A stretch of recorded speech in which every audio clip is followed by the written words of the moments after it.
JD Vance, là où il y a de la fabrication, il y a de l'innovation. Le vice-président américain a fortement remis en question l'externalisation excessive et les vulnérabilités de la chaîne d'approvisionnement. I sort of figured it would be like, it's about jobs, maybe security. And Americans actually picked dynamism and growth as, by a significant margin, that was their top reason they cared. And that was across political groups, that was across classes, less educated, more educated, high income, low income. And exactly to your point, I think it's just something we don't give people enough credit for. I mean, not only are they quite wise in this respect, they are so much wiser than the economists who got this exactly wrong for so long.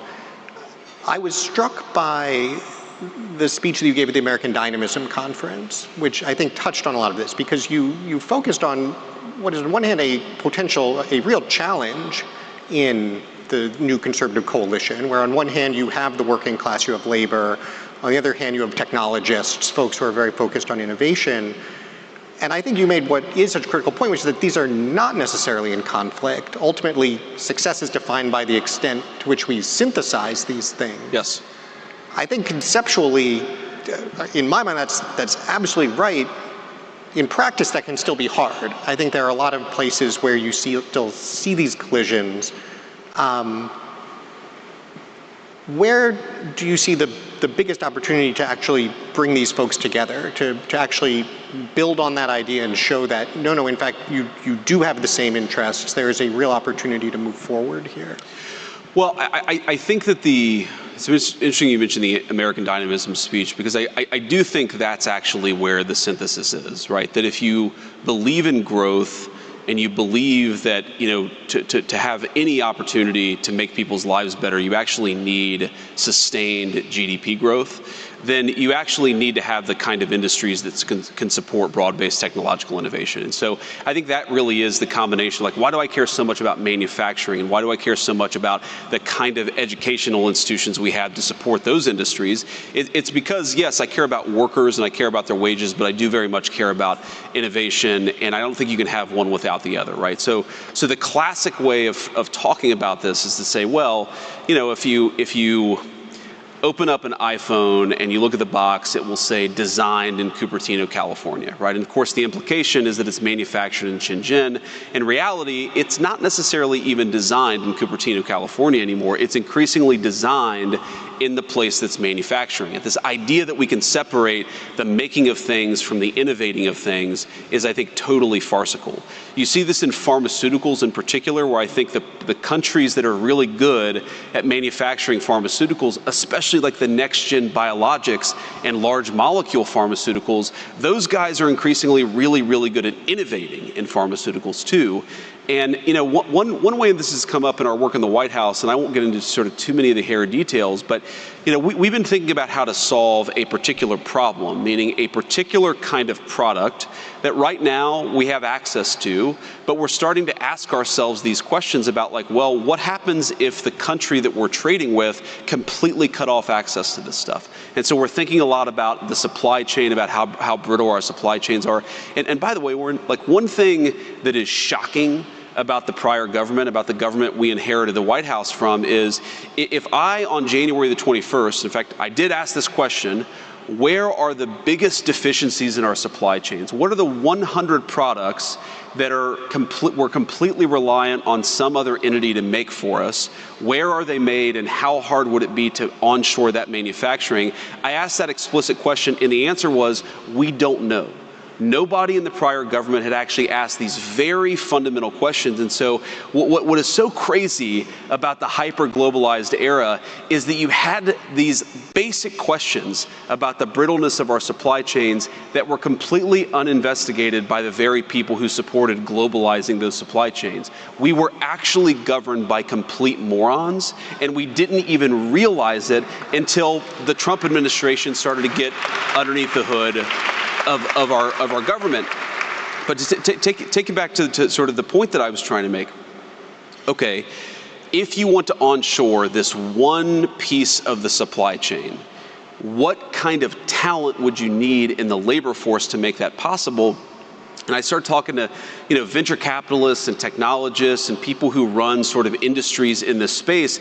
And what kept on coming back is, okay, yes, there's a tariff question, there's a revenue guarantee question, there's a capital question. How do you actually form the capital? How do you get the capital goods necessary to make the stuff that you're going to have to make? But the thing that everybody kept on coming back to is we don't even have the people who are skilled in this particular trade anymore, because we've so offshored it. And you realize the point about trade policy, all of this stuff is connected, but when you atrophy critical skills in the economy, it's not easy just to flip that switch back on. And I think that was the way in which the advocates of globalization were the most wrong, is they allowed the best skilled trades workforce in the history of the world to become a little bit atrophied. And I think we're still very good. Like, we actually have a pretty strong foundation from which to build, but we're actually not as good as we were 30 years ago. And the basic question of skilled craftsmen who are able to do a whole host of different things very rapidly. That's one of the things that we have to fix in order for us to accomplish the things that we need to accomplish. The president's very focused on that, but it drives home, how much of a national emergency we're in, that we've lost critical skills, and we weren't even aware that we had lost those skills until a few months ago. Yeah, and of course, the part that drives me nuts about it is the same people who said it does not matter where things get made. Yes. It does not matter if all this goes overseas. Now it's overseas, you say, like, well, why can't we bring it back? And they say, oh, well, because we lost all the expertise. The expertise is super important. And you want to, right. Somewhere you wonder, like, do they even, like, are they trying to lose? It's rough. I think it's very hard for them to realize that the sum of their work, and a lot of these people are good people, a lot of them are well-intentioned. It's very hard, and I saw this in the United States Senate, to look back on a 30, 40, or 50-year career and say, the very thing that I tried to do, I accomplished the opposite. Right? It takes a special person to be able to actually change and pivot and accept new information. Unfortunately, we just don't have a lot of those people in the leadership class of the country. The way in which this is most absurd is the people who are most pro-globalization, the people who are most indifferent to whether a given part of the supply chain existed here or China or Russia or somewhere else, those are very often the same people who want us to fight wars all over the world with munitions that are increasingly made by the very people that we offshored our supply chains to. And the fact that, I saw this in the Senate, the fact that you would have people say, we should send an unlimited number of munitions to this conflict, even though we don't make those munitions in the United States of America anymore, the complete disconnect between their views on foreign policy and economic policy made me realize again that we're governed by people who aren't up to the job.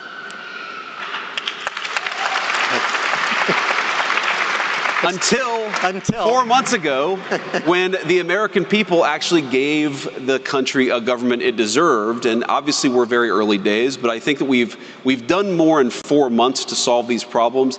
But this is not a 5, a 10, or this is a 20-year project to actually get America back to common sense economic policy.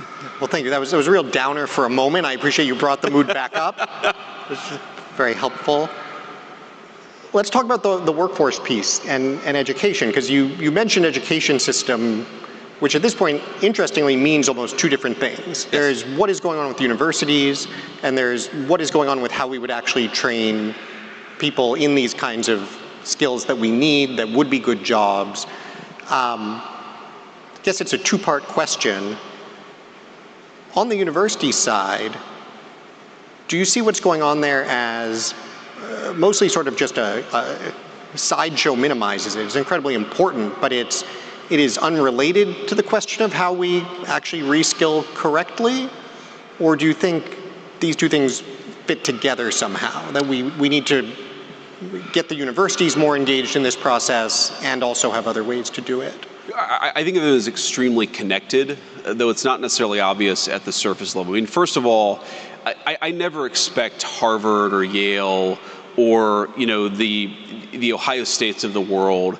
They're not primarily going to be doing skilled craftsman training. Okay, some of the state schools you might see that, but really this is going to be something that happens with particular unions are going to have a big role in this, community colleges are going to have a big role in this, industry is going to have a big role in this. I don't think the skilled crafts are going to be brought back by the 4-year plus university. That's just not their role. But what the 4-year plus university, one of the most important things that it does, obviously it trains hopefully very smart people, but it produces really the ground level of the innovation that the economy is going to run on for the next 10 or 15, 20 years. Okay, so if I want people in Indiana to be manufacturing the next generation pharmaceuticals, those pharmaceuticals have to get developed in the first place. And for them to get developed in the first place, I need places like Harvard to be doing really groundbreaking biomedical research.